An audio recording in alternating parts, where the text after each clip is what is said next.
going to get trimmed off. It's just that tiny little bit at the bottom if I follow that curve. So back to one more pull.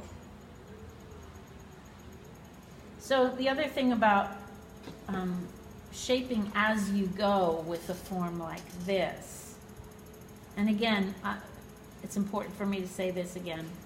If I'm doing a tall piece that just gradually comes out and has a high shoulder and then comes in narrow, for the most part, I'm going to pull all that clay up and just make a straight cylinder because it's super stable and you can get there fast. And then at the end, you can stretch out starting at the bottom and stretch out a little more at the shoulder and bring it back in. And, you know, the clay's not going to be too thin to do that. But this is a radical difference from this. So that's why I start shaping at the beginning. Okay? So it's important that your wheel is going when you put your hand in something that it doesn't fit in, or you will really mess it up. Okay, so I'm getting under a little bit of clay. There's not much to get under there. Really setting up my pull, making sure my fingers can kind of feel each other. And I'm doing one final pull, pushing back in from the outside.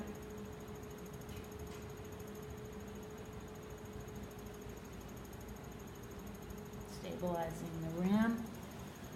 Okay, so that's almost still this angle and this angle, but it's a whole lot wider there.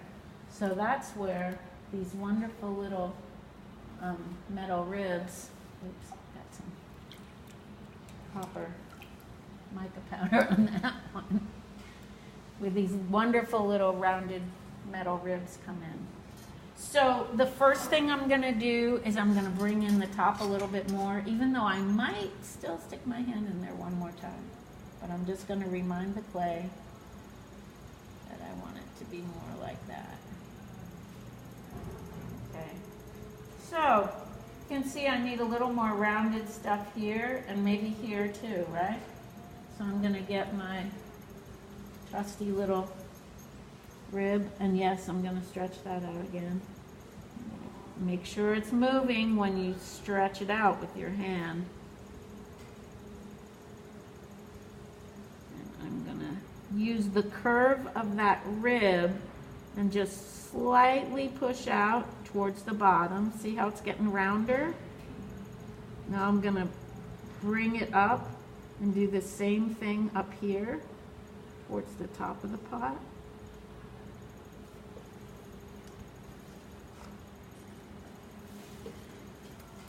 Can you show us what angle you used on the inside of that? So I started down like this, probably more like that, because I want the clay to come against the tool like this. You want to be really careful that you're not perpendicular to the clay, because it would be so easy if you just slightly go that way, you're just going to Say that again. Do what? What? So You did what? No, what? you did what instead of what? So this is inside the pot at an angle this way because the wheel is moving this way. You don't want to come in it perpendicular to the clay, because if you go like this, even in the slide, it's just going to tear it up, totally tear it up. So I'm going to come from the outside now. My inside finger is pushing against this rib just slightly, because all I'm doing now is kind of smoothing out the outside of the clay and finalizing the shape. Now, I do a lot of spherical pieces where I let this stay up there. I like the way it just kind of pulls your eye up. There's a little bit of water in the bottom of my pot. I don't want that. Tell me what's wrong with this pot right now, because there's something that I would definitely not leave the way it is. You have a mark about 2 inches off the top. I have a mark 2 inches off the top. I didn't really notice Also that. compressing it from the outside. You have to take clay. The what? Press the top. Yes, the rim is way too thin See the edge of that rim? It's like it goes to nothing. It just goes whoosh, to absolutely nothing. Do you know how quick that thing would be chipped? Mm-hmm. I mean, before the customer gets it out of the gallery, it's got a chip in it. In fact, Lori just brought me one over here. Did you see her? She brought a pot over and she said, did you see that? It was a little chip in the rim. So it's gone. It's out of the gallery. We don't do that. We don't sell, I was going to say imperfect pots, but none of them are totally perfect. But yeah, so if I were going to leave this shape, I would use my chamois and come around this rim. And I kind of like the shape of that rim, but it's way too thin on the edge. So I would compress it. And it's a small pot, so it doesn't need a thick rim. But see the difference? Now that's just better. But, and I would probably also do this because this is what I do with my pots. I would use the edge of this. Where's your wonderful collection of little metal ribs? Cindy's got, yeah. Well, I said they all came in this pack and I don't know what to do with half of them, so show them, wait, there's more in there. Okay, there were some metal ribs that had a real edge. Oh, this one does. Okay, here's one. Okay. See how that one has a corner on it? That would be really cool. I like metal ribs because you can bend them and kind of create your shape and really compress the clay against that, and it smooths it out really, really nicely.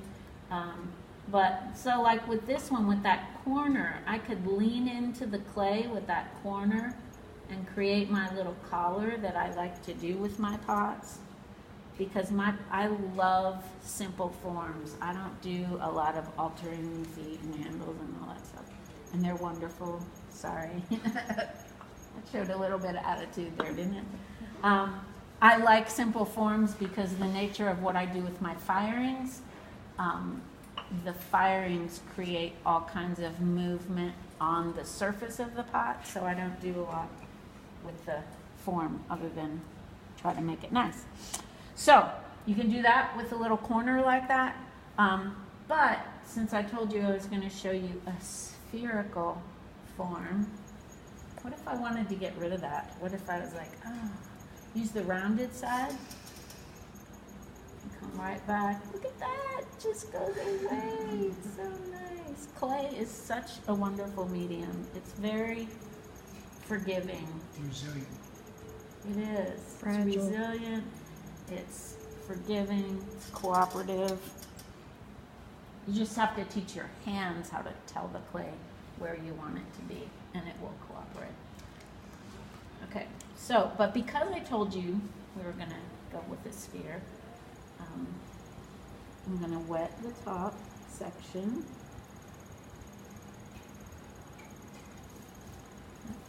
Make sure my hands are wet. I'm just going to come around this and bring it back in. So I'm pushing in and down a little bit. And this is where I would use a larger metal rib. And I'm going to bend this rib, get my fingers inside, and come around here and just move it towards the center, holding the same curve. So I curve the rib and then I just move it towards the center like that. So now that's, you might say, well, that's not completely round because down at the bottom, well, it does need to sit on a table. And I could probably stretch that out a little bit more because I've got this so close to the way I want it to be at this point. Personally, I like this form where it starts out at an angle and then has a really round top. But if you wanted this to be more globe-like, may I? You could use something like this. We have, in our little tool shop over here, we have the bump and the baby bump. There's the bump. And this must be the baby bump. Yep, the baby bump. And they're really, in fact, this better. But you have to that gets wet immediately. This one takes a little, it's a really dense sponge. So it's still like a rock. So it takes a little work to get it soft. Have you used this? I don't think so, because it's like a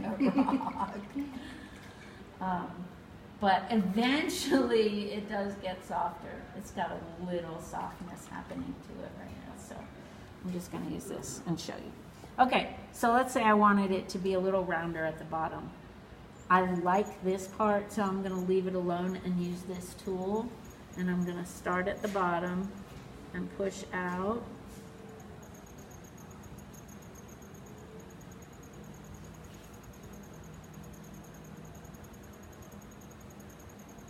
Slowly move up.